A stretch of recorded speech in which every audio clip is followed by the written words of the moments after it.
Alright, तो start करें। तो बेसिकली इसमें जो इम्पोर्टेंट करंट अफेयर्स हैं, I have also taken some news clippings from the Live Mint. ठीक है, तो हम लोग धीरे धीरे क्या इंक्लूड करेंगे अपने डेली न्यूज़पेपर एनालिसिस में। वील टेक द रेगुलर जो आपके पीआईबी और द हिंदू में करंट अफेयर्स आ रहे हैं वो तो है ही, उसमें से भी जो बहुत ज़्यादा इंपॉर्टेंट मुझे लगते हैं दैट आई विल शेयर।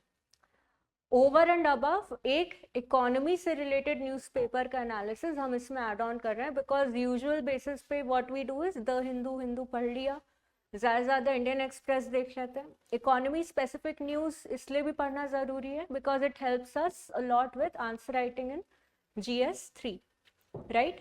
तो जो सबसे पहला इम्पॉर्टेंट आर्टिकल है दैट इज वर्ल्ड बैंक के जो डायरेक्टर हैं for India, that is Auguste what ever his name is, ठीक है। तो उन्होंने ये बोला है कि इंडिया के लिए एक डेवलप्ड इकोनॉमी, जो हमारा विकसित भारत 2047 का जो मिशन है, दैट विकसित भारत एम और the mission happens to be very important, very crucial for the Indian economy, right? And काफ़ी ज़्यादा अचीवेबल है ये एक काफ़ी ज़्यादा अचीवेबल एस्पेक्ट में ये कवर हो जाता है। क्यों इसको अचीवेबल बोला गया हो, और साथ ही साथ कल भी मैंने डिस्कस किया था कल की क्लास में भी कि जो हमारे चेयरपर्सन हैं 16th फाइनेंस कमीशन के, अरविंद पनागरिया जी, तो उन्होंने भी ये स्टेटमेंट इशू किया है that it is very much a possibility कि आने वाले डिकेड में इंडियन इकोनॉमी का जो साइज है वो $10 ट्रिलियन तक पहुंच जाए। तो अभी तो we are already targeting the 5, we already have the 5 trillion economy in the target. उसमें ऑलरेडी हमारा जो नॉमिनल टर्म्स में जीडीपी का साइज है समवेयर अराउंड $335 बिलियन, राइट। तो क्यों ये अचीवेबल है एंड इसका वर्ल्ड बैंक की क्यों उन्होंने ऐसा स्टेटमेंट बोला एंड इसका वर्ल्ड बैंक की रिपोर्ट से क्या लेना देना है, that is very important to know. Okay, so कुछ टाइम पहले वर्ल्ड बैंक ने एक रिपोर्ट निकाली थी related to the status of Indian economy as a middle to a high income country.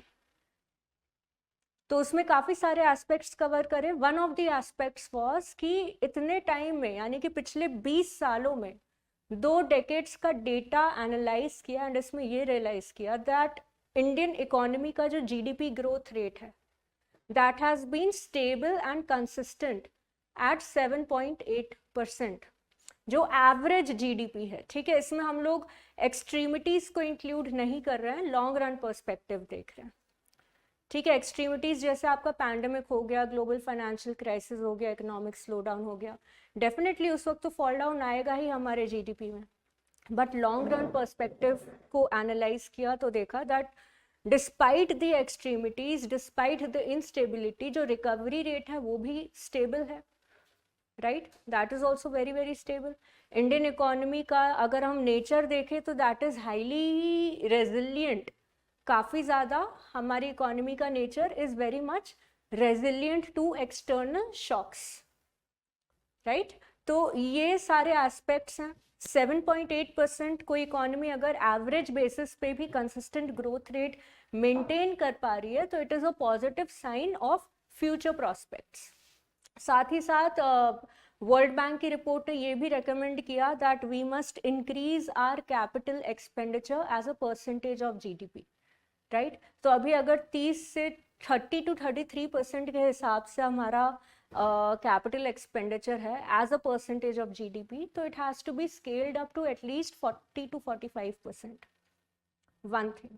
Second thing, per capita income का जो targeted growth rate है, अगर हमको इस मिडिल इनकम ट्रैप से बाहर निकलना है तो हमको ये टारगेट करना चाहिए कि हमारी कंट्री का जो पर कैपिटा इनकम है दैट हिट्स एटलीस्ट 4,000 के आसपास, $4,000 पर person, right, per day. That is your per capita income. अगर ये चीज हम अचीव कर लेंगे, that is the minimum threshold, that is the minimum threshold जो हमको क्रॉस करना ही करना पड़ेगा to escape this middle income trap. अभी मिडिल इनकम ट्रैप ये होता है कि एक बेस प्राइस के आधार पे काफ़ी सारी कंट्रीज एक ही stable rate of per capita income पे स्टक है, राइट। तो इस मिडिल इनकम ट्रैप को क्रॉस करने वाली या फिर इसको इस थ्रेशोल्ड से आगे निकलने वाली कुछ कंट्रीज हैं। For example we have Chile, we have Poland, right. these are the countries that have served as a very good example.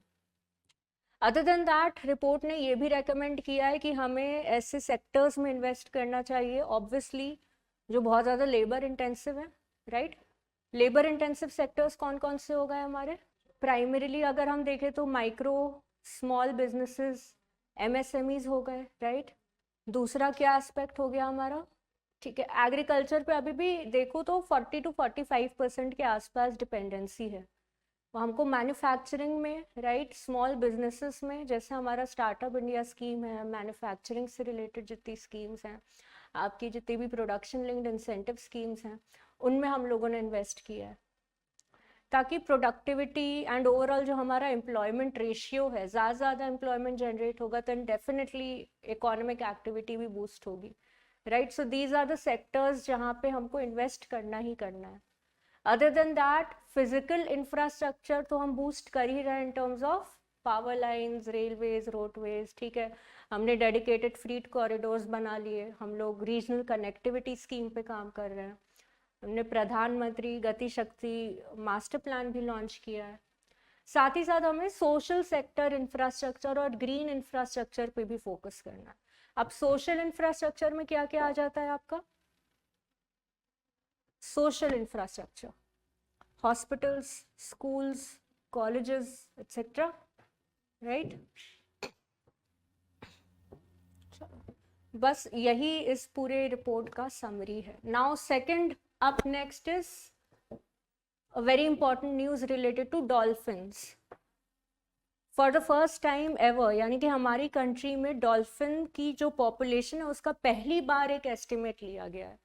यानी कि प्रोजेक्ट डॉल्फिन जब लॉन्च हुआ था somewhere around 2019-20 Namami Gange programme के अंडर, राइट? सो उसके बाद से लेके अब हम लोगों ने डॉल्फिन की पॉपुलेशन का एक मोटा मोटा एस्टिमेट लिया है एंड इसका जो रफ एक काउंट आया है समवेयर अराउंड 6300 जो है टोटल डॉल्फिन्स हैं। तो इफ वी कैन रिकॉल हमारी कंट्री में कितनी स्पीशीज हैं डॉल्फिन्स की? नंबर नहीं पूछ रही हूँ, स्पीशीज कौन कौन से अलग अलग स्पीशीज हैं डॉल्फिन्स की? गैंजेटिक, इंडस और एक वेरी नाइस, एग्जैक्टली, जो इरावाडी डॉल्फिन होती है जो चिलिका लेक एस्चुरीज में हम लोगों को देखने को मिल जाती है, राइट? सो अक्सर जब भी भीतर करने का वाले मैनग्रोव्स हो गए या फिर चिलिका लेक, गहरमता बीच, ये सारी चीज़ें जब न्यूज़ में आती हैं तो ऑलिव रिडली टर्टल्स के साथ साथ इरावाडी डॉल्फिन्स के बारे में भी हमें जानने को मिलता है। ठीक है, तो ये तीन मेन इंपॉर्टेंट स्पीशीज हैं डॉल्फिन्स की हमारी कंट्री में, गैंजेटिक, इंडस एंड इरावाडी। ठीक है, ये दोनों प्राइमरीली आपकी फ्रेश रिवर वाटर डॉल्फिन हो गई, राइट? इरावाडी क्या हो गया आपका? सॉल्ट वाटर, फ्रेश वाटर दोनों में इसका प्रेजेंस हमें देखने को मिलता है। ठीक है, अब अगर हम लोग यहाँ पे बात करें तो नेशनल एक्वेटिक एनिमल इन तीनों में से कौन सा डिक्लेयर किया गया? Gangetic, right? Gangetic has been. अब द मेन थिंग इज क्यों हम लोग गैंजेटिक रिवर डॉल्फिन के कंजर्वेशन पे इतना फोकस कर रहे हैं? Okay, not that Irrawaddy, Indus का मैक्सिमम जो इंडस रिवर डॉल्फिन्स हैं ज़्यादातर पाकिस्तान में पाए जाते हैं, handful of few are found in the state of Punjab, right? अब गैंजेटिक रिवर डॉल्फिन के साथ स्टेटस ये है कि ये एक इंडिकेटर स्पीशी हो गई। अगर हम लोग फ्रेश रिवर वाटर इकोसिस्टम की बात करें तो Gangetic river dolphin is an indicator species. Indicator species से आप लोग क्या समझते हो? एनवायरनमेंट की हेल्थ को, जो रिवर का आपका जो रिवरीन हेल्थ है, जो आपका पॉल्यूशन का लेवल है, जो टॉक्सिसिटी का लेवल है, राइट? जितना पॉल्यूटेड रिवर होगा, जितना टॉक्सिक होगा, डेफिनेटली वहाँ से डॉल्फिन्स माइग्रेट कर जाएंगी एडजॉइनिंग वाटर बॉडीज हो गई, ट्रिब्यूटरीज, डिस्ट्रीब्यूटरीज में, या तो धीरे धीरे वो नंबर्स उनके कम होते चले जाते हैं, राइट? जिस एरिया में, जिस जगह डॉल्फिन की स्पीशीज आपको ज़्यादा देखने को मिलती है, डॉल्फिन के नंबर्स आपको ज़्यादा देखने को मिलते हैं, it is an indicator that जो आपने रिवर्स का हेल्थ मेंटेन करके रखा हुआ है इन terms of toxicity, in terms of reducing river pollution and everything, वो स्टेबल है। ओके, सो इस मायने में एक इंडिकेटर स्पीशी हो गई। Second aspect, not just an indicator species but ये एक कीस्टोन स्पीशी भी है। What do you understand bye a keystone species? ये जो food chain, aquatic food chain के सबसे टॉप पे आता है ये keystone species, right? It is at the top most level of the aquatic food chain system. अब अगर इसका नंबर न्यूमेरिकली अगर ये कोलैप्स कर जाता है तो बाकी सारी जो इंटरडिपेंडेंट स्पीशीज हैं वो भी कोलैप्स करने लगेंगे धीरे धीरे, यानी कि पूरा जो फूड चेन है जो सस्टेन कर रहा है एक्वेटिक इकोसिस्टम को, वो कोलैप्स कर जाएगा। ठीक है, तो ओवरऑल एक्वेटिक इकोसिस्टम को भी प्रिजर्व करने के लिए it is very important, and इस कॉन्टेक्स्ट में it is also a keystone species, right? तो ये एस्पेक्ट अगर हम बाकी सारी चीजें इसकी कवर करने की कोशिश करें, व्हाट इज द WPA में इसका स्टेटस क्या है? Wild life protection act. Very simple, wild life protection act में what would be the status of Gangetic river dolphin? कौन से शेड्यूल में आएगी बेसिकली? Obviously schedule 1।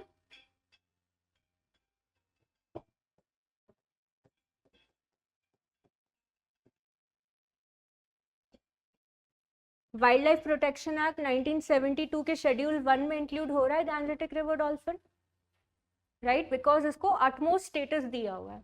अच्छा, IUCN, इन तीनों स्पीशीज का IUCN स्टेटस भी है, Gangetic river dolphin, Indus river dolphin, Irrawaddy river dolphin, तीनों का ही जो IUCN स्टेटस है दैट इज एंडेंजर्ड।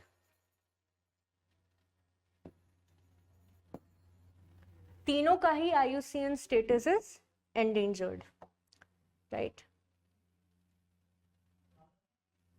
उसके अलावा is there any conservation effort, कोई नेशनल पार्क या वाइल्ड लाइफ सैंक्चुरी है हमारी कंट्री में जो सिर्फ और सिर्फ गैंजेटिक रिवर डॉल्फिन के कंजर्वेशन के लिए बनाई गई है? एक है, that is why I am asking. एक ही है, चंबल। Any other guess? कोई और गेस करना चाहेगा? और गेस करो, चलो। I am giving you 2 more guesses. Not Chambal, not UP. think. अच्छा, आप इस एस्पेक्ट से सोचो कि गंगा जो नदी है कौन कौन से स्टेट से फ्लो होकर जाती है, एंड कौन से स्टेट में गैंजेटिक रिवर डॉल्फिन देखने की या साइट करने की पॉसिबिलिटी अपने आप बढ़ जाएगी? जो हिमालयन स्टेट्स हैं वहां पे फ्लो ज़्यादा है, जहाँ पे फ्लो ज़्यादा है नेचुरली वहाँ पे डॉल्फिन्स नहीं देखने को मिलेंगी, मतलब कम मिलेंगी, राइट? जहाँ पे रिवर मियांडर कर रहा है, राइट, स्टेबल है, मेच्योर स्टेज में, वहाँ पे पॉसिबिलिटी डेफिनेटली ज़्यादा होगी। अब गेस करो। Bihar, Bihar, Vikramshila, you have the Vikramshila Ganges dolphin sanctuary, ठीक है? सो बेसिकली आपका Vikramshila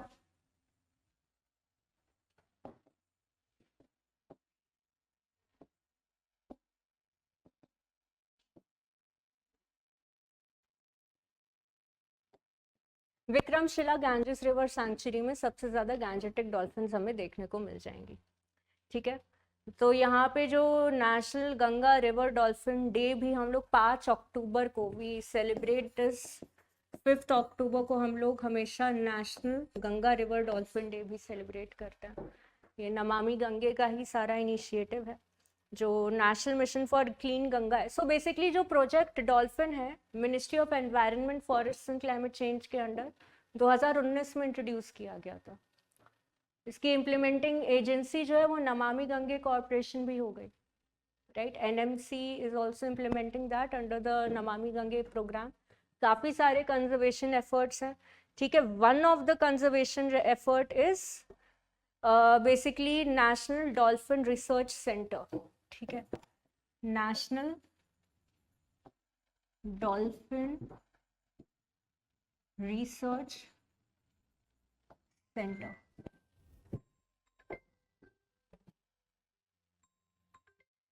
national dolphin research centre में ये देखने को मिल जाता है,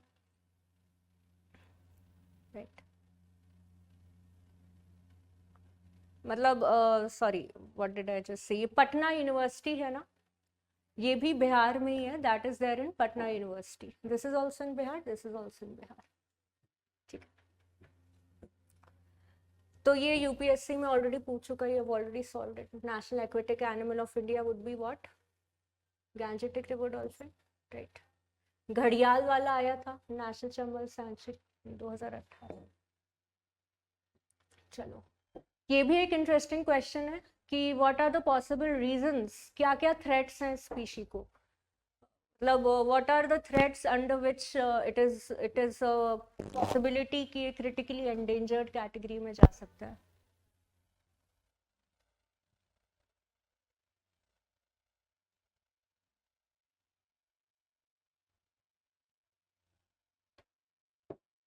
dams and barrages, population of crocodiles, fishing nets, synthetic fertilizers। अच्छा, increase in population of crocodiles, ये थ्रेट है क्या? ये तो इकोसिस्टम का पार्ट है ना, इसको हम थ्रेट से कैसे कैलकुलेट कर सकते हैं? तो टू तो ऑटोमेटिकली एलिमिनेट हो जाएगा, right. Increase in tiger, lion, cheetah population is never a threat for the population of gazelle और ब्लैक बक, ठीक है। कंस्ट्रक्शन ऑफ डैम्स, बराजेस, जो भी रिवर के फ्लो को ऑब्स्ट्रक्ट कर रहे हैं, राइट। फिशिंग नेट्स में एक्सीडेंटली ट्रैप हो जाती हैं, river pollution, waste water emission, waste water, right, जो थर्मल पावर प्लांट्स से जो आपका हीट एमिशन निकलता है, बिकॉज वाटर इंटेंसिव एक्टिविटी होती है वो, that is also one aspect.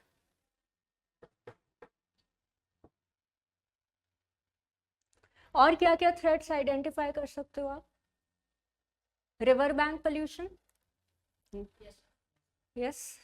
River banks को क्लीन रखना इसीलिए भी इम्पॉर्टेंट है because they play a very crucial role in absorbing any kind of sludge और वेस्ट वाटर जो ह्यूमन एक्टिविटी से डायरेक्टली रिवर्स में रिलीज किया जा रहा है, राइट। वहाँ के कुछ ट्रीज ग्रो किए जाते हैं, कुछ ऐसे प्लांट्स ग्रो किए जाते हैं जो ग्राउंड वाटर से भी जो भी पोल्यूशन या पोल्यूटेंट्स होते हैं उनको भी एब्जॉर्ब कर लेते हैं। कैन वी से ग्राउंड वाटर पोल्यूशन इनडायरेक्टली इनकी स्पीशीज को थ्रेटन कर सकता है in a way, right?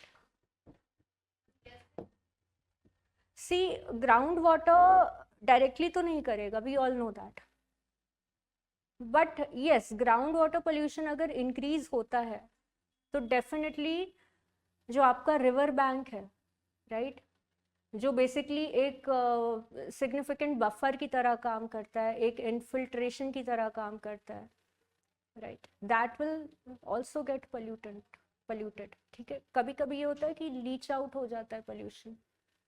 For example, मैं आपको एक एग्जाम्पल देती हूँ। फॉर एग्जाम्पल, जैसे वेस्ट बंगाल का स्टेट हो गया, वहाँ के ग्राउंड वाटर में क्या है, high quantities of arsenic is found. अब वो आर्सेनिक पोल्यूशन किस चीज़ में मैनिफेस्ट हो रहा है? अब वहाँ पे चावल की खेती होती है, राइट। अब जो क्रॉप है या तो सरफेस लेवल पे इरिगेशन उसको मिलेगा या फिर वो ग्राउंड वाटर से भी तो पानी एक्सट्रैक्ट करेगा। आसपास का जितना वेजिटेशन है, right, that is extracting the polluted ground water from the ground, right. तो आर्सेनिक पोल्यूशन, आर्सेनिक कॉन्टैमिनेशन वहाँ पे भी आपको देखने को मिल जाएगा। सो लाइक जो लीकेजेस होती हैं, राइट, नॉट डायरेक्टली नहीं हो रही है तो एटलीस्ट इनडायरेक्टली हो रहा है, that is getting manifested, right. Directly फिर उसमें पोल्यूशन हमें देखने को मिलता है, ठीक है। तो 3 टाइप की Gangetic river dolphins we have already discussed. Indus, maximum Indus river dolphin की जो population is there in Pakistan, ठीक। Irrawaddy, Chilika lake, Bhitarkanika, Gahirmatha beach. जब भी ऑलिव रिडली, अक्सर हर साल ही न्यूज़ में आ जाते हैं ऑलिव रिडली टर्टल्स, तो जहाँ जहाँ ऑलिव रिडली टर्टल्स जिन प्लेसेस के कॉन्टेक्स्ट में कई बार न्यूज़ में आता है, you will also see Irrawaddy dolphins भी यू विल सी उसी के कॉन्टेक्स्ट में it will come in news. Chilled onions to keep timely supplies. Now ये इम्पोर्टेंट क्यों है? Why is this particular news important? Yes. अब यहाँ पे जो अनियन है एक तरीके का ऐसा क्रॉप है. अब ये अनियन किस कैटेगरी में आता है? अनियन टॉप्स की कैटेगरी में आता है. टॉप्स क्या हो गए? Tomato, onion, potato. ये तीन ऐसी कमोडिटीज है जो हाईली वॉलेटाइल हैं, राइट? जैसे हम फूड एंड फ्यूल को इंक्लूड करते हैं हेडलाइन इन्फ्लेशन में. हेडलाइन इन्फ्लेशन से हम फूड एंड फ्यूल को हटा दे तो what we get is known as core inflation. तो फूड कमोडिटीज में जो सबसे ज्यादा वॉलेटाइल आइटम्स हैं उनमें से एक है आपके टोमेटो, अनियन, पोटैटो.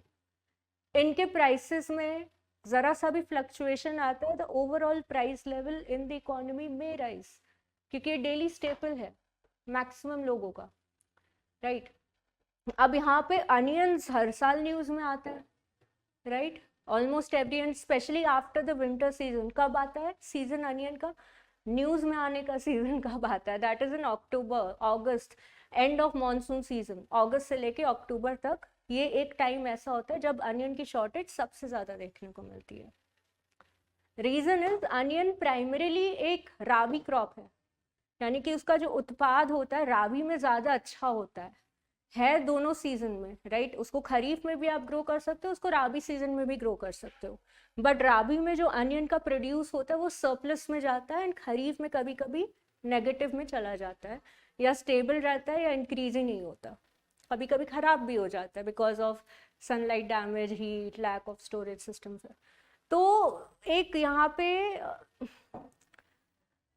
मैकेनिज्म ऐसा सेट किया हुआ है ऐसे क्रॉप्स के लिए जो खरीफ सीजन के बाद या खरीफ सीजन के एंड में शॉर्टफॉल में जा सकते हैं. राबी का जो सरप्लस है उसको कोल्ड स्टोरेज में स्टोर कर लेते हैं. अब कोल्ड स्टोरेज में स्टोर करने के दो ऑब्जेक्टिव है. ऑब्वियसली एक, इसकी शेल्फ लाइफ इंक्रीज हो रही है for the future needs, right? For the future demand, कि भाई आगे चल के बाय चांस कहीं पे भी अगर शॉर्टफॉल हो जाता है तो हमारे पास स्टोरेज में सफिशिएंट क्वांटिटी है. दूसरी चीज, स्टोरेज में सफिशिएंट क्वांटिटी होने का मतलब कि आप उसके प्राइसेस को भी बढ़ने से रोकोगे. ये फूड कॉर्पोरेशन ऑफ इंडिया का जो प्राइस मॉनिटरिंग सेल होता है,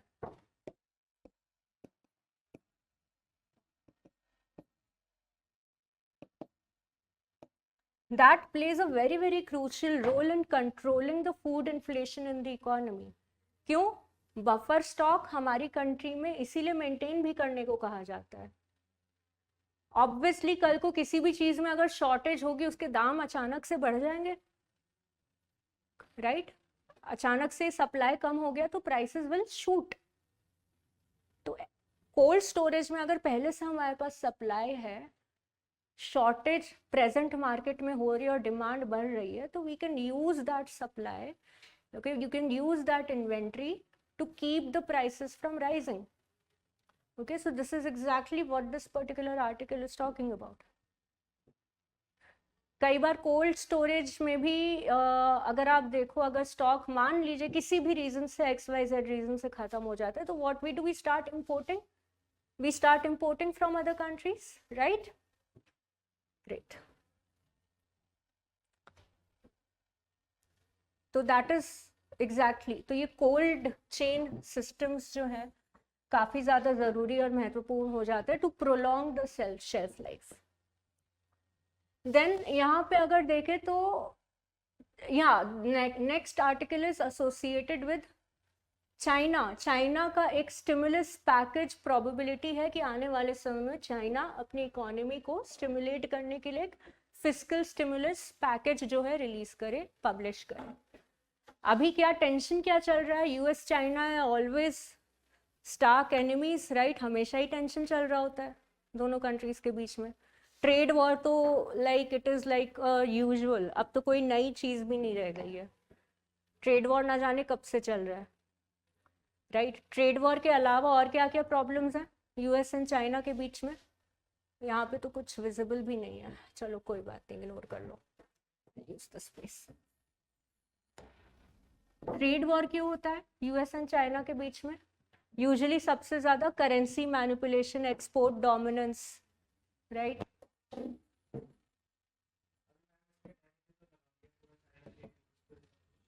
एग्जैक्टली। जो आपके, तो यूएस ये भी ब्लेम करता है कि सिर्फ करेंसी ही नहीं मैनिपुलेट करता है, बट एक्सपोर्ट्स को बढ़ाने के लिए कभी कभी China anti free trade practice भी इम्प्लाई करता है, जैसे डंपिंग हो गया। ठीक है, तो यूएस ने जो टैरिफ भी लगाया है, यू आर एब्सोल्युटली राइट, जो आपकी प्रेडेटरी डंपिंग जैसी प्रैक्टिसेस हो गई। अब प्रेडेटरी डंपिंग क्या होता है कि चाइना में कोई प्रोडक्ट बहुत इजीली मैन्युफैक्चर हो जा रहा है, क्योंकि हार्ड पॉलिसीज और लॉस तो नहीं है, लेबर रेगुलेशन, एनवायरनमेंट कंसर्न, इन सब से तो कोई फर्क नहीं पड़ता है इस कंट्री को। तो सस्ते से सस्ते रेट पे कुछ भी मैन्युफैक्चर कर लेते हैं ये लोग, and that is why it is also become the manufacturing hub of the world. ये तो पैंडेमिक के बाद ऐसा हुआ कि जितनी भी दुनिया भर की बड़ी बड़ी कंपनीज हैं जिन्होंने अपना मैन्युफैक्चरिंग यूनिट चाइना में खोल रखा है, अब धीरे धीरे वो दूसरी कंट्रीज में भी अपना अपना मैन्युफैक्चरिंग यूनिट ओपन कर रही हैं। The next hub is what? India, right? तो आने वाले समय में ये चेंज भी हो सकता है that China will no longer be the manufacturing hub, but till date practice ऐसी रही है, क्योंकि सस्ते में मैन्युफैक्चर कर पा रहे तो दूसरी कंट्रीज में बहुत ही ज्यादा चीप रेट पे एक्सपोर्ट करेंगे। चीप रेट ऑफ एक्सपोर्ट का मतलब कि जो एवरेज कॉस्ट ऑफ प्रोडक्शन आनी चाहिए उससे भी कम रेट पे एक्सपोर्ट कर दिया, तो डेफिनेटली जो अनफेयर ट्रेड प्रैक्टिस हो गई है, ठीक है, अनफेयर ट्रेड प्रैक्टिस हो गई। तो जो बाकी कंट्रीज के जो डोमेस्टिक मैन्युफैक्चरर्स हैं उनको क्या, उनको डायरेक्टली वो थ्रेटन हो रहा है, राइट? तो यहाँ पे पॉसिबिलिटी है कि चाइना आने वाले समय में एक फिस्कल स्टिमुलस पैकेज निकाले। अब दूसरी चीज, चाइना की खुद की इकोनॉमी किस चीज पे रन कर रही है? सिर्फ और सिर्फ एक्सपोर्ट्स पे ही नहीं रन कर रही है, दूसरा जो है that is consumer market. China has a very very robust consumer market, और डोमेस्टिक कंजम्पशन, डोमेस्टिक सप्लायर से ही कंजम्पशन होता है, ज्यादा एक्सपोर्ट नहीं, इंपोर्ट नहीं करते दूसरी कंट्री से, right? So they have a very big consumer market. और अभी क्या सीन है, अभी ये सीन है कि consumption demand, like for the first time in many many years, China is witnessing a very low, below the average consumption demand. Yes, domestic consumption demand काफी ज्यादा कम हो गई है। Again, a number of reasons are there, right? A number of reasons is देखो, एक और जो crisis है, काफी इकोनॉमिक क्राइसिस से भी गुजर रहा है, right? Economic crisis, for example हम सबको पता है रियल एस्टेट का क्राइसिस चल ही रहा है चाइना में, ठीक है? तो जब से रियल एस्टेट का क्राइसिस होना भी जब स्टार्ट हुआ, there was a lot of distrust that was created among the vast Chinese public. Investors भी हो गए, कंज्यूमर्स भी हो गए, उनमें काफी सारा लैक ऑफ ट्रस्ट क्रिएट हो गया in the sovereign authority, in the sovereign banking system of the country, कि हम आप पे क्यों ट्रस्ट करें, हम आपको क्यों मतलब अपना डिपॉजिट दें, and why even invest in China, right? ये सारे एस्पेक्ट्स आ गए। इकोनॉमी एकदम थप जा रही है। What do we have a going ongoing real estate crisis in the country, right? तो कंजम्पशन सेंटिमेंट, जो कंज्यूमर कॉन्फिडेंस सर्वे होता है, जैसे आरबीआई हमारी कंट्री में टाइम टू टाइम पब्लिश करती है, राइट? कंजम्पशन एक्सपेंडिचर एंड साथ ही साथ इन्वेस्टमेंट एक्सपेंडिचर, दोनों में ही काफ़ी ज़्यादा डाउनफॉल देखने को मिला है। Other than that, oppressive policies always have been there in the country, okay, they have always been there. नहीं तो ऐसा नहीं है कि ठीक है बहुत ज़्यादा rules regulations in the sense कि जस्टिस नहीं फॉलो करता, बट इसका मतलब ये भी नहीं कि कोई बिजनेस भी नहीं करना चाहता है। If you actually go to China by your own self, आप देखोगे काफ़ी सारे इंडियन बिजनेसमैन भी हैं वहाँ पे, जो अपना बढ़िया एकदम बिजनेस उनका चल रहा है, ठीक है?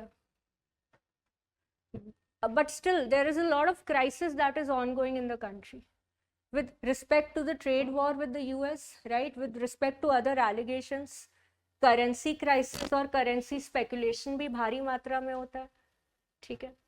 People are not even sure कि आगे चल के चाइना अपनी currency against the US dollar further गिराएगा या नहीं गिराएगा, करेंसी मैनिपुलेशन होगा या नहीं होगा.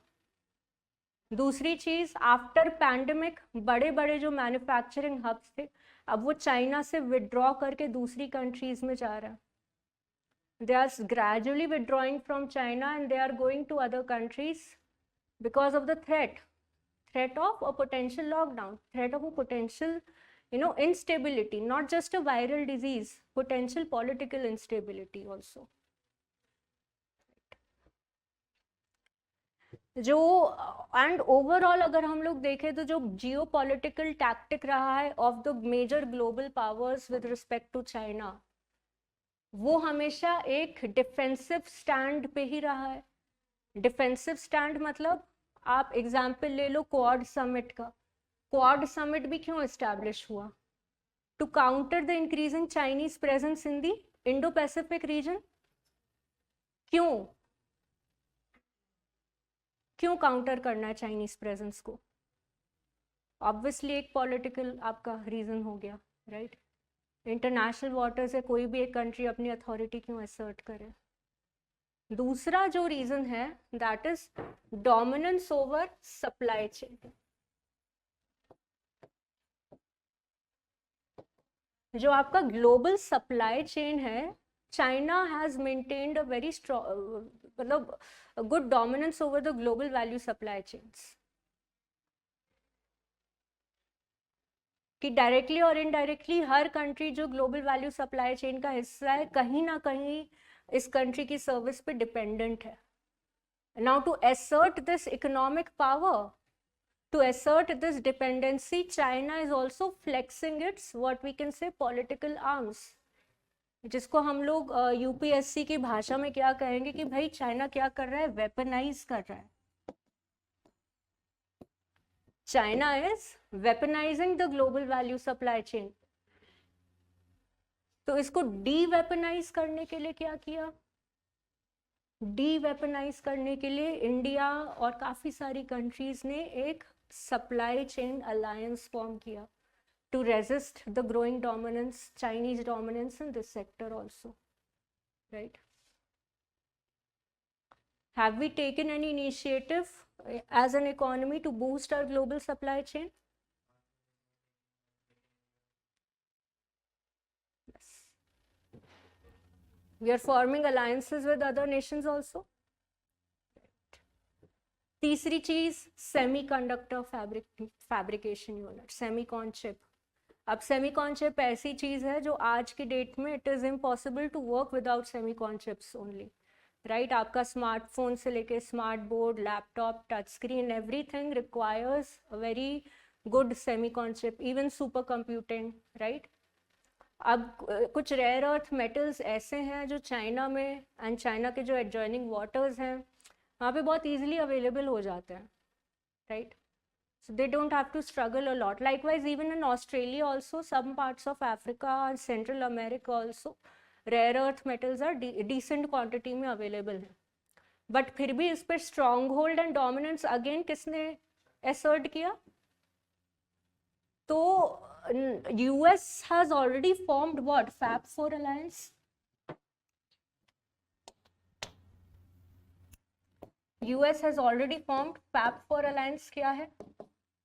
What is the Fab 4 alliance?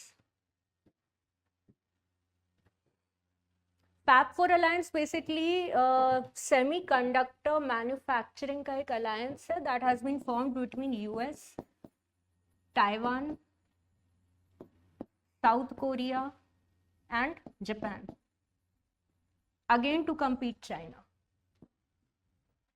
अच्छा, यूएस चाइना के बीच में एक और पॉलिटिकल, बहुत बड़ा पॉलिटिकल टेंशन है over the one China policy also.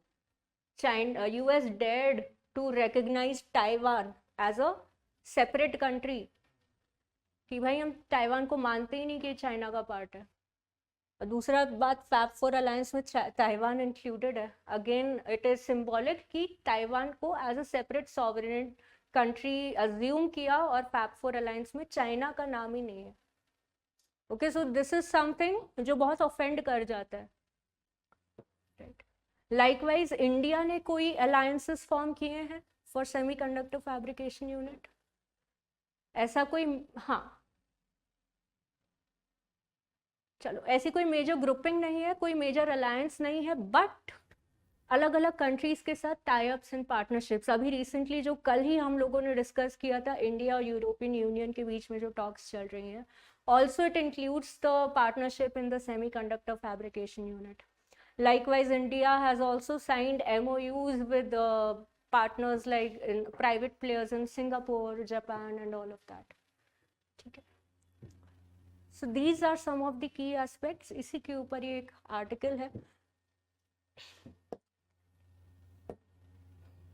Next कुछ प्रीलिम्स से इम्पोर्टेंट ये आपका जो है सोलर अल्ट्रावायलेट इमेजिंग टेलीस्कोप, अभी किसका पार्ट है?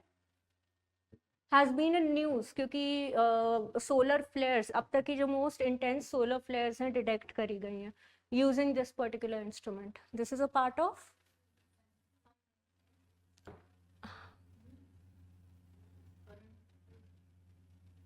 मैं ये पूछ रही हूँ कि ये कौन से टेलीस्कोप का या कौन से रिसर्च का पार्ट है, ये कौन से प्रोजेक्ट का पार्ट है ये? Aditya L1, is this or not a part of Aditya L1? Aditya L1 क्या है? What is Aditya L1 mission? Sun के अलग अलग पार्ट्स को स्टडी करने का एक इनिशिएटिव है जो कि इंडिया ने, इसरो ने लॉन्च किया है. इट वाज लॉन्च्ड सितंबर 23 में ही ये लॉन्च हो गया था. इसमें जो L1 वर्ड यूज किया है, व्हाट इज दैट? L1 का क्या मतलब हो गया?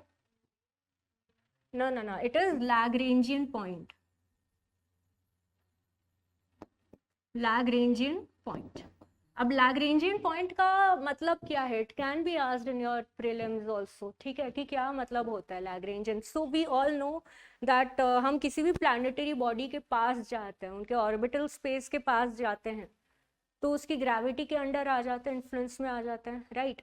फॉर एग्जाम्पल अर्थ के एग्जॉस्फेयर में सैटेलाइट्स हैं, एग्जॉस्फेयर से थोड़ा सा इनर पार्ट में आए, लाइक आयोनोस्फेयर के रीजन में आएंगी, then satellites will start falling towards the surface of the earth under the influence of gravity. Same happens in moon or any other planetary body. ठीक है, ग्रेविटेशनल पुल हर body का होता है, likewise सन का भी होता है. अब हम सन के पास एक रिसर्च इक्विपमेंट भेज रहे हैं स्पेस में, एंड इस पे हम लोग बिलियंस ऑफ रुपीस खर्च कर रहे हैं, राइट. आदित्य L1 का अगर हम टोटल कॉस्ट देखें तो 3.78 बिलियन रुपीस, और इट इज $45.5 मिलियन. ठीक है, 3-4 billion rupees we are expending. So we have to make sure कि वो उसकी ग्रेविटी के इन्फ्लुएंस में आके अगर गया तो सारा पैसा वही के वही फूक जाएगा. We can't even do anything about it. तो ये एक ऐसा जोन होता है जहां पे हम अपनी रिसर्च बॉडी को, अपनी सैटेलाइट को स्टेशन कर सकते हैं, और यहाँ पे जो ग्रेविटेशनल इन्फ्लुएंस होता है दो बॉडीज का, दो प्लैनेट्स का, एक सन हो गया और एक अर्थ हो गया, अर्थ और सन के बीच में ये एक ऐसा L1 पॉइंट आएगा जहां पे अर्थ की ग्रेविटी का इसके ऊपर कोई असर नहीं पड़ेगा, जहां पे सन की ग्रेविटी का भी इसके ऊपर कोई असर नहीं पड़ेगा. हाँ, लैग्रेंजियन पॉइंट नलिफाई हो जाएगा ये. ठीक, अब इसका दूसरा फायदा ये है, अब क्योंकि ये नलिफाई हो जाएगा, ये ऑटो पायलट मोड में वहीं पे स्टेशन रहेगा, यानी कि वहां पे उसको लंबे समय तक स्टेशन रखने के लिए हमको एक्स्ट्रा फ्यूल की जरूरत नहीं पड़ेगी. यूजुअली होता क्या है कि जो हम लोग ऑर्बिटल स्पेस में जो सैटेलाइट्स भेजते हैं, राइट, उनको एक स्पीड मेंटेन करके चलना पड़ता है ताकि सेंट्रीफ्यूगल फोर्स बना रहे, राइट, और वो उसी एक लोकेशन पे बनी रहे. उससे बियॉन्ड अगर जाएंगी तो वी विल लूज इट, उससे फर्दर थोड़ा इनवर्ड आएंगी तो वो क्रैश कर जाएगा। तो उसमें satellites require a certain fuel, right, to keep rotating at a particular speed, to keep rotating around the planetary body. अगर वो स्पीड मेंटेन नहीं की तो खेल खत्म। अब यहाँ लैग्रेंजियन पॉइंट में इसको यूज करने का एक फायदा ये भी है कि एक्स्ट्रा फ्यूल की भी जरूरत नहीं पड़ेगी, क्योंकि वो स्पीड चाहिए ही नहीं सैटेलाइट को। ये ऑटोमेटिकली किसी भी पॉइंट ऑफ टाइम पे इसी पॉइंट पे स्टेबल रहेगी, इसी पॉइंट पे ये स्टे पुट रहेगी। कॉन्सेप्ट समझ में आया? ठीक है। सो बेसिकली ये जो सूट है सोलर अल्ट्रावायलेट इमेजिंग टेलीस्कोप, ये इसी आदित्य L1 मिशन का ही पार्ट है, and it has captured the solar flares and that is why it has been in news. ठीक, सोलर फ्लेयर्स का क्या इम्पैक्ट होता है सबको पता है। They impact with the geomagnetic field, right. जो हमको जो नाइट लाइट्स दिखती हैं, aurora australis, aurora borealis, solar flares की वजह से दिखती हैं। अच्छा, ज़्यादा इंटेंस हो गई अगर सोलर फ्लेयर्स तो क्या होता है? टेलीकम्युनिकेशन नेटवर्क्स, इंटरनेट, जितने भी आपके रेडियो कनेक्शन नेटवर्क्स होता है, आपका स्पेक्ट्रम होता है, that gets disrupted, right. This is what is X.63 जो सोलर फ्लेयर डिटेक्ट हुई है, दिस पर्टिकुलर इंस्ट्रूमेंट जो आदित्य L1 टेलीस्कोप का पार्ट है, this is what it has discovered. ठीक है, so that is even more significant for our country also. अच्छा, हमारे प्लैनेट को ना जाने इतने बिलियंस ऑफ ईयर्स हो गए, 4.6 बिलियन ईयर्स से लेके अब तक ना जाने कितनी सोलर फ्लेयर्स आई होंगी, but we are still intact. Why? Strong होती हैं। What is that one thing that protects a planet from the severe damaging impact of solar flares? जो हमारी जियोमैग्नेटिक फील्ड होती है, वन थिंग, जो हमारी जियोमैग्नेटिक फील्ड होती है, that is also helping us stay safe from the highly intense solar flares, जो solar storms जिनको कहते हैं। अच्छा, जियोमैग्नेटिक फील्ड भूल जाओ, उसके अलावा जो डिस्टेंस है अर्थ और सन के बीच में, वो एक हैबिटेबल जोन में आता है। यानी कि इतना डिस्टेंस है कि वहां तक पहुंचते पहुंचते अगर इम्पैक्ट बहुत पावरफुल भी रहा तो हम तक पहुंचते पहुंचते थोड़ा सा वीक आउट हो जाए। यानी कि सन के पास जितने भी आपके टेरेस्ट्रियल प्लैनेट्स हैं, वहाँ पे you don't see any life, क्योंकि सोलर फ्लेयर्स इतने इंटेंस थे, इतने स्ट्रॉन्ग थे कि जो बचा कुछ एटमॉस्फेयर था, it got blown away with the solar flares. But we are in the habitable zone, तो यहाँ पे ग्रेविटेशनल पुल इतना है कि एटमॉस्फेयर भी इंटैक्ट रहता है, राइट। जियोमैग्नेटिक फील्ड भी प्रोटेक्ट करके रखती है एंड डिस्टेंस भी एक्ट है।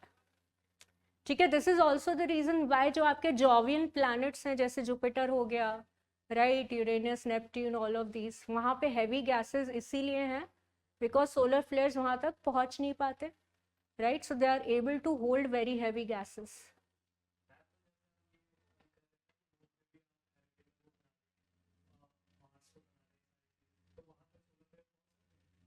Definitely,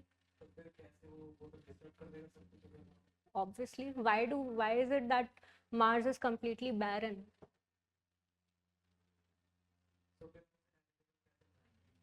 Not possible. कैसे बन सकता है? How is it possible? Moon के पास कोई एटमॉस्फेयर है खुद का?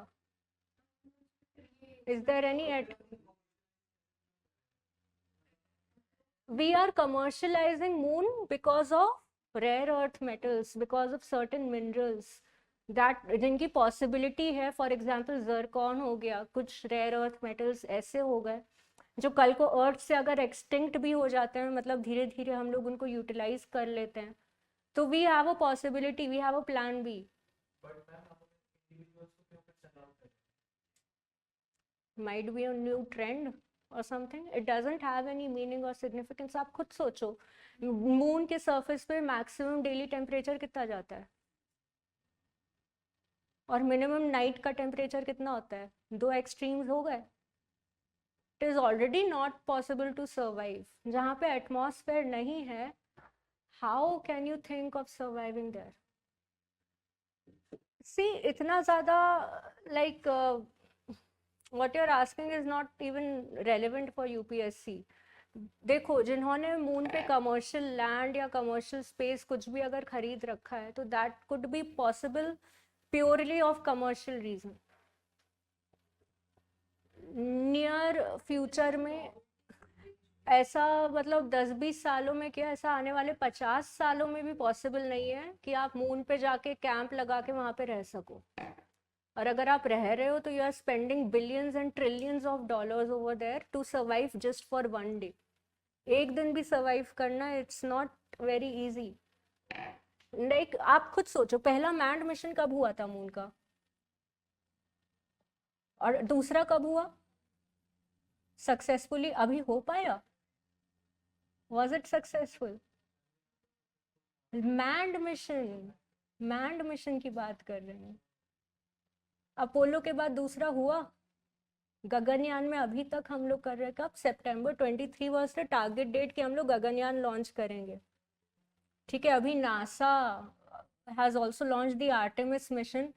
That is also trying to figure out कि एक जो प्रॉपर मैन्ड मिशन होता है किसी भी प्लानिटरी बॉडी पे भेजने के लिए, how to execute it successfully. So that is still not been completely executed till date. It's not so easy. अगर थोड़ा बहुत अगर कमर्शलाइजेशन, हाँ, एक रीजन जो एक एस्पेक्ट निकल कर आ सकता है जिससे आप इसको रिलेट कर सकते हो, that is because of presence of critical rare earth metals and minerals. ज्यादातर हम देखें तो जर्कॉन हो गया, राइट. अब इससे रिलेटेड भी एक जो थ्योरी आती है कि मून जो एग्जिस्टेंस में आया वो भी कैसे आया. There are different theories. जब आप ज्योग्राफी पढ़ोगे, इवन जब आप फंडामेंटल्स ऑफ फिजिकल ज्योग्राफी उठा के देख लोगे एनसीईआरटी की, तो उसमें भी अलग अलग थ्योरीज है. वन सच थ्योरी इज कि a huge asteroid collided the surface of the अर्थ. तो आज का जो हमारा पैसिफिक ओशन रीजन है, वहां से काफी सारा मास निकल कर आया. It collided and formed the moon. Other theory is कि वो पहले से ही स्पेस डेब्री था जो अर्थ के around what we can say revolve कर रहा था. द स्पेस डेब्री जो बचा हुआ था, जो अर्थ का हिस्सा नहीं बन पाया, that coagulated to form the moon. Different theories are there. अब अगर ये अर्थ के सरफेस से बना है, going by the former theory, then there is a possibility कि वहाँ पे रेयर अर्थ मेटल्स हमको मिल सकते हैं. In fact, if you want to learn about it, just look it up because China is already doing something related to it. Already वहाँ पे mining and excavation, settlement तो नहीं, but हाँ कुछ level पे, कुछ scale पे mining और excavation ज़रूर वहाँ पे थोड़ा बहुत start possibility ये हो गया. But let's just focus on the sun right now, okay? अगर हम लोग सन की बात करें तो इसके अलग अलग स्फीयर्स अगर हम लोग देख लें, तो सबसे पहला जो आपका आता है इनर कोर, जो आपका थर्मोन्यूक्लियर फ्यूजन होता है. थर्मोन्यूक्लियर फ्यूजन किस में होता है? प्राइमरीली दो गैसेस हैं, hydrogen and helium, right. it generates a lot of radioactive energy, radioactive heat. तो सेकंड जोन जो हो गया कि जो कोर से रेडिएशन निकल कर आ रहा है, that is spreading evenly across the radio active zone. ठीक है, रेडियो एक्टिव जोन के बाद उसके ऊपर जो लेयर आती है वो कन्वेक्टिव जोन होती है. अब ये जो कन्वेक्टिव जोन है, that is pretty much like जो हमारे अर्थ का जो एस्थेनोस्फेयर के जो कन्वेक्शन सेल्स होते हैं, pretty much similar to that. ठीक है, एनर्जी ट्रांसफर हो रही है थ्रू कन्वेक्शन, राइट. तो टर्बुलेंट स्ट्रीमिंग है, राइट. मटेरियल्स सारे मिक्स हो रहे हैं. कन्वेक्शन यहाँ पे करंट है, तो डेफिनेटली जितनी भी बची कुची रेडियो एक्टिव हीट है, तो अर्थ के सरफेस पे जो कि फोटोस्फेयर है, वहां पे फाइनली जाके एमिनेट होती है, स्प्रेड आउट होती है. विच मीन्स कि ये एक तरीके का कन्वेयर बेल्ट हो गया, that is generating a lot of heat on the surface of the sun, right. तो जब भी हम लोगों को सन के सरफेस पे कभी कभी सोलर होल्स या सन स्पॉट्स देखने को मिल जाते हैं, राइट. ब्लैक ब्लैक जो आपके सन स्पॉट्स होते हैं अर्थ के सन के सरफेस पे देखने को मिल जाता है. अब आपके कन्वेक्शन जोन से वो इरप्ट होके सन के आसपास के रीजन्स पे सोलर फ्लेयर की तरह बाहर निकलते हैं, क्योंकि जो आपका सनस्पॉट वाला रीजन होता है बाकी सारी सराउंडिंग से थोड़ा सा ठंडा रहता है, थोड़ा सा कूल्ड डाउन रहता है. That is why it appears darker in shade. Darker in shade, magnetic hole हो गया वहां पे, राइट, सन स्पॉट आ गया, तो जो कन्वेक्शन सेल है नीचे से जो एनर्जी ऊपर आ रहा है वो वहां पे नहीं आ पाता. तो एक डाउनवर्ड प्रेशर टाइप का जब क्रिएट होता है तो वो आसपास के सरफेस पे डिस्ट्रीब्यूट होता है. And when that happens there are high chances कि सोलर फ्लेयर के फॉर्म में वो खूब सारे वॉल्यूम में बाहर है. For example like volcanic eruption जैसे अर्थ पे होता है, राइट. इसीलिए you will see a relation कि जब जब सोलर फ्लेयर है, scientists have mostly spotted the presence of sunspots on the solar surface, right. फिर आपका आ जाता है क्या, क्रोमोस्फेयर. ठीक है, सबसे ज्यादा जो आउटर मोस्ट लेयर होती है जहाँ पे इरप्शन होता है, एंड देन फाइनली आपका जो solar corona, that is the upper most layer, and सबसे ज्यादा you know what we can say is the hottest layer of the sun. ठीक है, सन के सरफेस से भी अगर सबसे ज्यादा हीट, सबसे ज्यादा यू नो हॉट रीजन है, that is the corona and the chromosphere itself. ये पूरा. moving on is national, that is naval anti-ship missile. okay, naval anti-ship missile, ये शॉर्ट रेंज जो मिसाइल है इंडियन नेवी ने पहली बार टेस्ट किया था 2022 में, और अभी फिर से इसका जो है फ्लाइट टेस्ट हो रहा है. तो it has essentially been developed by DRDO. What is DRDO? Defence research and development organisation. Where is it headquartered? Find out. ठीक है, तो ये इंटीग्रेटेड टेस्ट रेंज जो है DRDO का, पहला इसका एक successful you know flight testing दोबारा से हुआ है. मतलब पहला फ्लाइट टेस्टिंग 2022 में हुआ था ऑन अ पायलट बेसिस. ये प्री लॉन्च जो फ्लाइट टेस्टिंग है यहाँ पे हुआ है ऑफ चांदीपुर बीच, राइट. तो बेसिकली इसका जो मेन एस्पेक्ट है, इसका जो मेन फीचर है कि आफ्टर द लॉन्च, इसको लॉन्च करने के बाद इसकी रीटारगेटिंग कर सकते हैं. What do we have is कि हमारे पास दो कैटेगरीज होते हैं मिसाइल्स के. One is your ballistic missile, another is your cruise missile. Ballistic missile क्या होता है, एनी आइडिया? मिसाइल जब भी हम लोग लॉन्च करते हैं, it reaches a peak. Launch के बाद जब उसका डाउनफॉल होता है, it falls down under the influence of gravity. ठीक है, फिर we can not control where the missile is going, it is gravity that is controlling. ठीक है, वो आपका बैलिस्टिक. क्रूज मिसाइल होता है that from the launch till the target we are able to manoeuvre it. ठीक है, वो gravity के इन्फ्लुएंस में नहीं, उसको हम लोग मतलब पूरी उसकी जो मॉनिटरिंग होती है, मैनूवरिंग होती है to reach the target, that is the idea behind a cruise missile. So अब यहाँ पे बाय लॉजिक आप देखो, अगर यहाँ स्पेसिफिकली कहीं लिखा भी नहीं है कि ये आपका क्रूज मिसाइल है या बैलिस्टिक, तो भी अगर इसमें एक फीचर आ रहा है that it can be retargeted after the launch, तो ऑब्वियसली बात है that it has cruise abilities. तो बैलिस्टिक मिसाइल को हम लोग टारगेट नहीं कर सकते हैं, लॉन्च करने के बाद तो बिल्कुल नहीं कर सकते, राइट. बाकी इसमें इमेजिंग इंफ्रारेड सीकर भी है फॉर टर्मिनल गाइडेंस. ठीक है, many other features are there जो बहुत ज़्यादा टेक्निकल डिटेल्स में मैं नहीं जाना चाह रही हूँ, right. So that is like let's just cover this in short. Moving on, जो हमारा एक कीवर्ड है जो मेंस में भी इंपॉर्टेंट आ सकता है, आपके प्रीलिम्स के पर्सपेक्टिव से भी ज़रूरी है, that is what is biodiversity leak, जो न्यूज़ में आया है. What do you understand by biodiversity leak?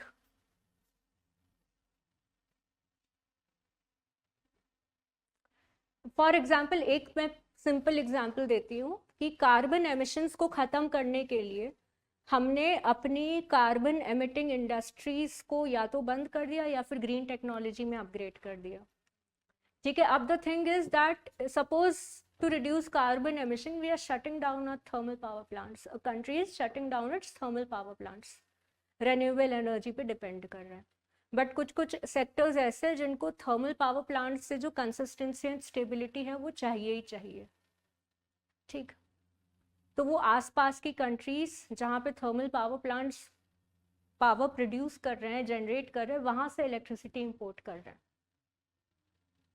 For example Hungary के साथ क्या हुआ था, like by the time like till this date 70% Hungary का जो इलेक्ट्रिसिटी नीड है that is via nuclear power, nuclear energy.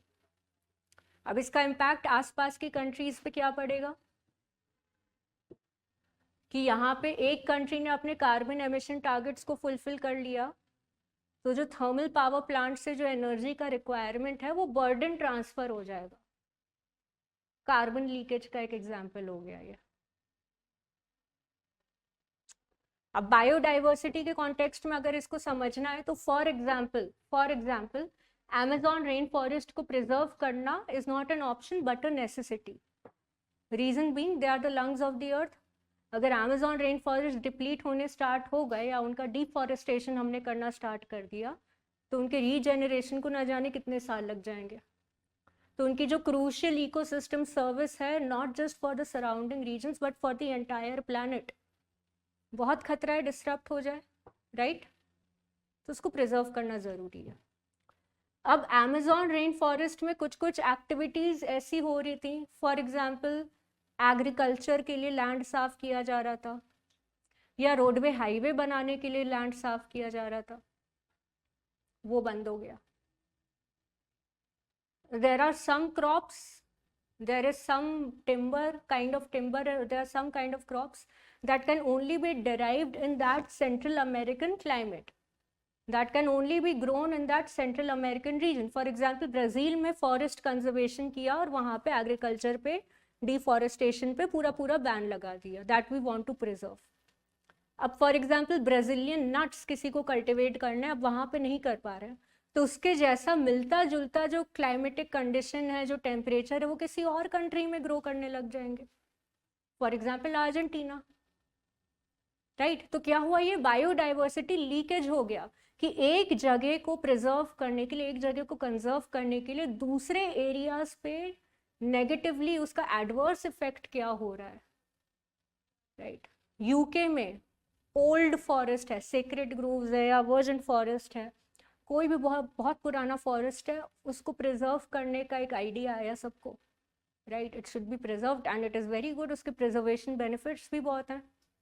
But वहाँ पे कुछ कुछ इकोनॉमिक एक्टिविटीज़ ऐसी हो रही थी, वहाँ से टिम्बर कलेक्ट किया जा रहा था या कुछ क्रॉप्स ऐसे ग्रो हो रहे थे जो अब वहाँ पे नहीं कर सकते.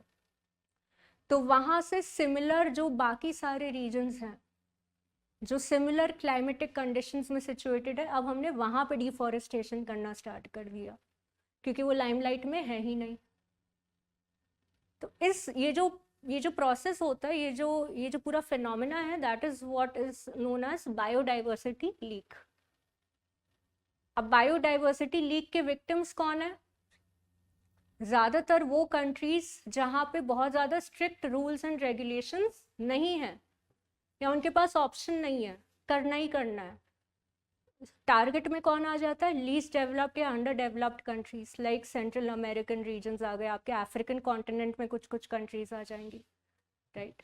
ये आपके बायोडाइवर्सिटी लीक के विक्टिम्स होते हैं. सो दिस इज बेसिकली अ की फ्रेज और a term that you should know for prelims. तो इसको मिटिगेट करने के लिए क्या करना चाहिए? मेंस के लिए भी बहुत ज़रूरी है, by the way. What can we do to mitigate any kind of biodiversity leak?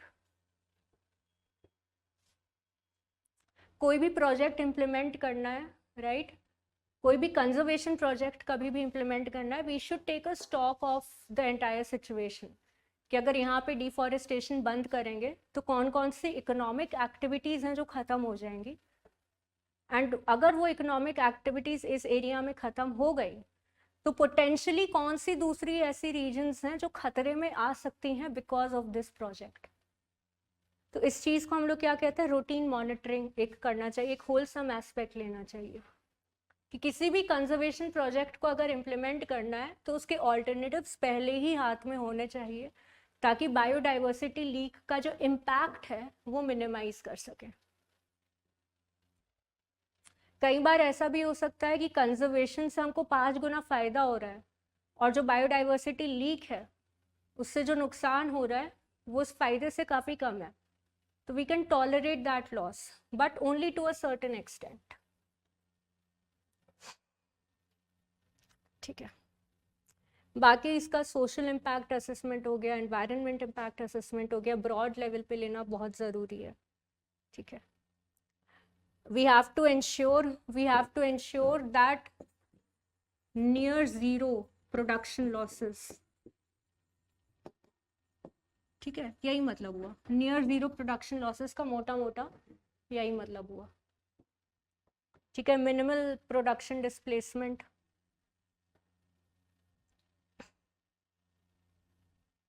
चलो, कॉन्सेप्ट समझ में आ गया?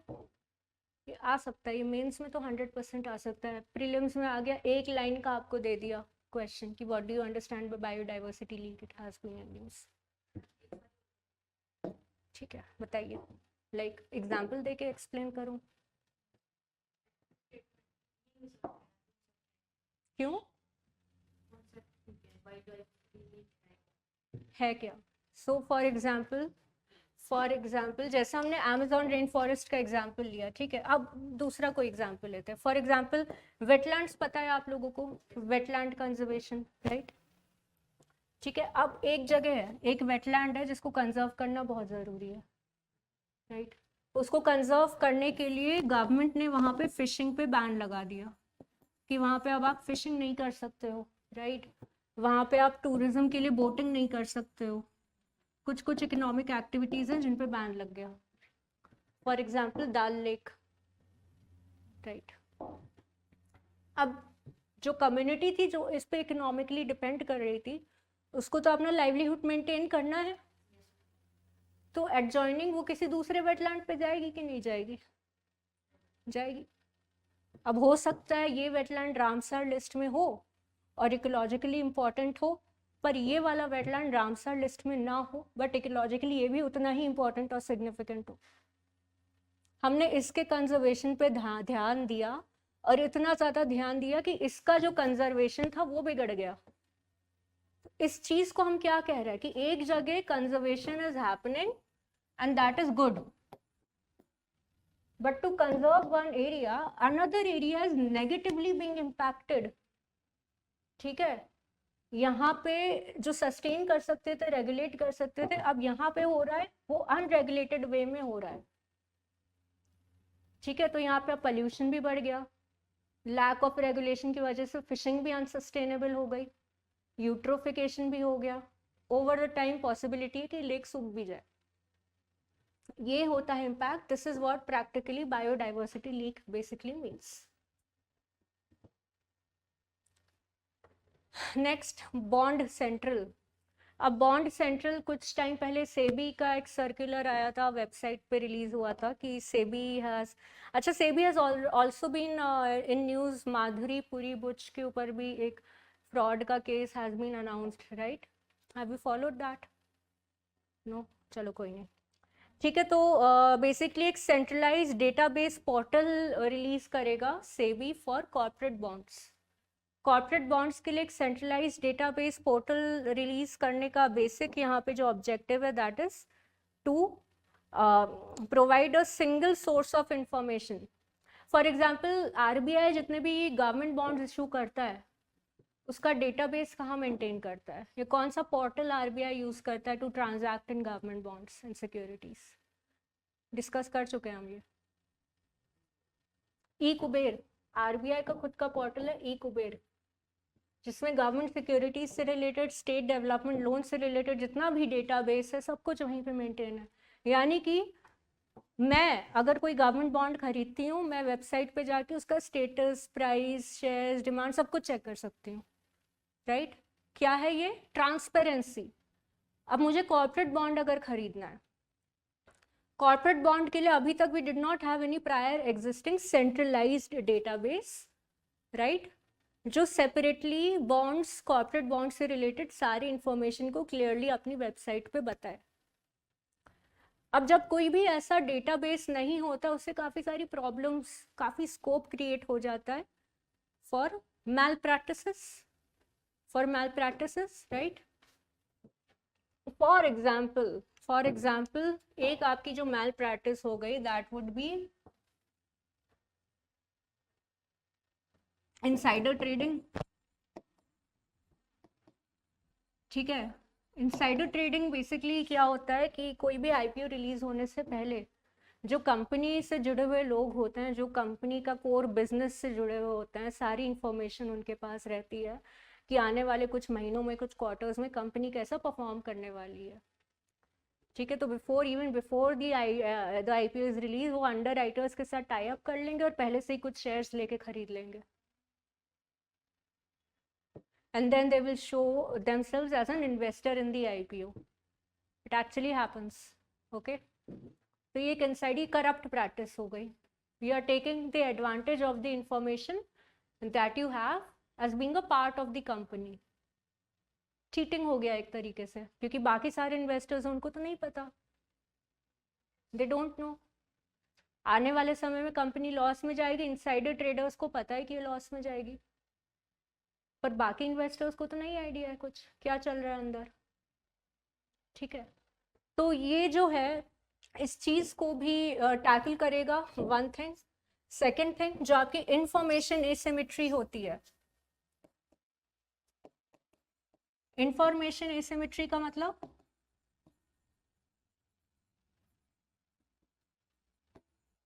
Information mismatch. मार्केट में क्या चल रहा है, कुछ लोगों को पता है, कुछ लोगों को नहीं पता है, राइट. इन्वेस्टर सेंटिमेंट क्या चल रहा है, मार्केट को नहीं पता. मार्केट में क्या चल रहा है, सारे के सारे इन्वेस्टर्स को प्रॉपर नॉलेज नहीं है, नहीं पता, राइट. जब इंफॉर्मेशन एसिमेट्री बढ़ती है, यानी कि मिसमैच होता है, तो इनसाइडर ट्रेडिंग का स्कोप ऑटोमेटिकली बढ़ जाता है. इसीलिए एक सेंट्रलाइज्ड डेटाबेस जिसमें बॉन्ड से रिलेटेड सारी चीजें, और ना ही सिर्फ bond but bond issuing company से रिलेटेड सारी चीजें स्पेसिफिकली पब्लिश करी जाएंगी. क्या होगा इससे, investor sentiment, investor trust build होगा, specially in the corporate bond market, right. सब कुछ पहले से पता है, अब कोई स्कोप नहीं है किसी का कुछ चीट करने का. Everything is out there in the public, right. तो ये ऑनलाइन बॉन्ड प्लेटफॉर्म हो जाएगा. ये ऑनलाइन बॉन्ड प्लेटफॉर्म और बेसिकली जो मार्केट इंफ्रास्ट्रक्चर इंस्टीट्यूशंस हैं उनके साथ कोलैबोरेट करके this particular bond central has been issued by SEBI. ठीक है, बॉन्ड लिस्टिंग्स और भी ज़्यादा कॉम्प्रिहेंसिव हो जाएंगी, एक जगह सारी इंफॉर्मेशन रहेगी. प्राइस कंपैरिजन करना काफ़ी आसान हो जाएगा, राइट. कि गवर्नमेंट बॉन्ड्स का रेट क्या चल रहा है, कॉर्पोरेट बॉन्ड्स का रेट क्या चल रहा है, दोनों मार्केट्स में इन्वेस्टर्स के लिए क्या प्राइसेस को कंपेयर करना काफ़ी ज़्यादा इजी हो जाएगा. फॉर एग्जांपल आपका पॉलिसी बाजार है, पॉलिसी बाजार में अलग अलग इंश्योरेंस पॉलिसीज ऑलरेडी अलग अलग कंपनीज की अपलोडेड हैं कि आपको कार इंश्योरेंस चाहिए, आप ये वाला भी ले सकते हो, XYZ जो भी है, अलग अलग कार इंश्योरेंस पॉलिसीज आपको आपकी व्हीकल के लिए मिल जाएंगी. Now you will be able to compare, right, and you will be able to choose कि कौन सी मेरे लिए बेस्ट है. लाइकवाइज आपका ये बॉन्ड सेंट्रल भी सिमिलर लाइंस पे वर्क करेगा, right. It makes price comparison and even fair price discovery also very very easy, कि आपस में फेयर कंपटीशन है जिसकी वजह से प्राइस जो है वो सेट हो रहा है. ओके, पक्का.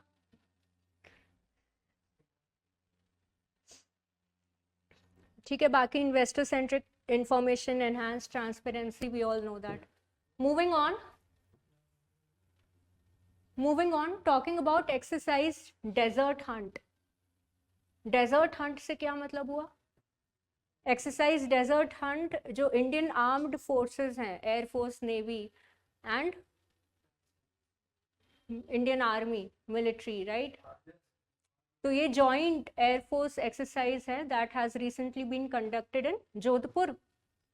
ठीक है, तो इसमें इंडियन आर्मी से आपका स्पेशल पैरामिलिट्री फोर्सेस, आपके marine guards from the Indian navy, right? Marine commandos from the Indian Navy and special guard forces from the Indian Air Force. तीनों का ही एक ट्राइलैटरल एक्सरसाइज है. तो जो आपका जॉइंट ऑपरेशन थिएटर होता है, जो आपकी जो सेंट्रलाइज्ड कमांड होती है, कि कोई भी ऐसा एक अनफोर्सीन सर्कमस्टांस आया, तो how will we be able to manage and coordinate between the three wings of the armed forces. ये उसका एक छोटा सा क्या होता है, डेमो होता है. या तो जो आपकी इंटर ऑपरेबिलिटी होती है between the three wings, right? Coordination, synergy, इन तीनों चीज़ों को एनहांस करने के लिए ऐसी एक्सरसाइज ऑलमोस्ट हर साल हम लोग कंडक्ट करते हैं, राइट? तो यूजुअली डेजर्ट हंट. अभी इससे पहले भी राजस्थान में एक और एक्सरसाइज हुआ था, military exercise between two countries. Proper military exercise थी ये, between the armed forces of India and Egypt. That was exercise cyclone. इससे पहले भी महाजन जो है राजस्थान में है, महाजन एयरफील्ड या फिर शूटिंग रेंज, यहाँ पे ये पर्टिकुलर एक्सरसाइज हुई थी. इंडिया का सबसे सेकंड लार्जेस्ट शूटिंग रेंज है, that is there in Rajasthan. और कौन कौन से इंपॉर्टेंट शूटिंग रेंजेस है? बेसिकली फील्ड फायरिंग रेंज है ये, ठीक है. Other than Mahajan we have the largest one, that is Pokhran. Pokhran के बारे में भी ऑल नो, ठीक है. Okay, so this is just a fact. Another important or a small fact is Pardhi community news में. Pardhi community, that is the tribal community that is being in news. So basically Madhya Pradesh के government ने order किया है to extensively search and survey these nomadic tribes. तो ये ancient nomadic tribes हैं. जितनी भी nomadic tribes है काफ़ी ज़्यादा ट्रेडिशनल है, राइट? एक जगह से दूसरी जगह अपनी ट्रेडिशनल प्रैक्टिस, फॉर एग्जांपल आपका बंजारा हो गया, राइट? आपके कुछ और कुछ nomadic tribes, you have Gadariyas, Siddi, some well known ancient traditional nomadic tribes in our country, right? कुछ नॉर्थ ईस्ट में काफ़ी सारी nomadic tribes shifting agriculture practice करती हैं. आपातानी ट्राइब अरुणाचल प्रदेश,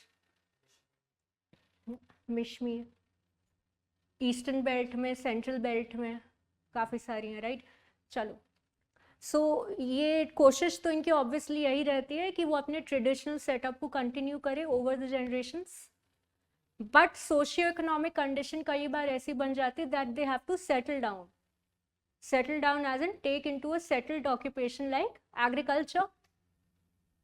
बहुत ज़्यादा पढ़ी लिखी भी नहीं होती हैं, वल्नरेबल होती हैं, राइट? कुछ ट्राइबल कम्युनिटीज़ हमारी शेड्यूल्ड ट्राइब्स के अंदर आती हैं, तो कुछ ट्राइबल कम्युनिटीज़ हमारी आती हैं पर्टिकुलरली वल्नरेबल ट्राइबल ग्रुप्स के अंदर, that they have been alienated from the society for so long कि इनको proper education, proper incorporation in the society, घुल मिल के रह सके, सर्विसेज अवेल कर सकते हैं मेडिकल वाली, मौका ही नहीं मिला. तो इनके नंबर्स धीरे धीरे ख़त्म होते चले जाते हैं. ऑक्यूपेशनल हैजार्ड में, आइडेंटिटी क्राइसिस में आ सकते हैं. एग्रीकल्चर नहीं वर्कआउट किया तो worst case scenario, they will go to an urban setting, they will start begging, or they will resort to criminal activities. तो ये कुछ हमारे एस्पेक्ट्स हो जाते हैं जो बेसिकली आपके सोशल इश्यूज में भी काउंट हो जाएंगे, राइट? कि ट्राइबल कम्युनिटीज़ में भी आ जाएंगे. तो ये बेसिकली ट्रेडिशनली ये एक ऐसी ट्राइब है जो हंटिंग एंड गैदरिंग, इसका एक ट्रेडिशनल ऑक्यूपेशन है, ठीक है? It use to hunt for sport. तो ब्रिटिश इन ट्राइब्स को हायर करते थे to hunt for sport. Even some Mughal kings and Mughal rulers also use to hire this tribe for hunting purpose. British government ने क्या किया, इन ट्राइब्स को क्रिमिनलाइज कर दिया. जो आपका they were basically criminalised by the British. Criminal tribes act, जो criminal tribes act आया था that was somewhere around in 1871 के आसपास। तो बाद में जब इंडिपेंडेंस मिला हमारी कंट्री को, गवर्नमेंट ऑफ इंडिया ने क्या किया, इन सारी क्रिमिनल ट्राइब्स को सबसे पहले डी नोटिफाई किया। इसीलिए डी नोटिफाइड ट्राइब्स हम वर्ड यूज करते हैं कि जिन जिन ट्राइब्स को ब्रिटिश ने पहले क्रिमिनलाइज किया था, सबसे पहले हम इन लोगों को डी नोटिफाई करें, क्योंकि हमारे ट्रेडिशंस के हिसाब से these tribes are not criminal. क्या करें, वो एक जगह से दूसरी जगह भैंस बकरी चारा ही तो चराने जा रहे हैं। What is criminal in that, right? तो दे वर डीक्रिमिनलाइज्ड।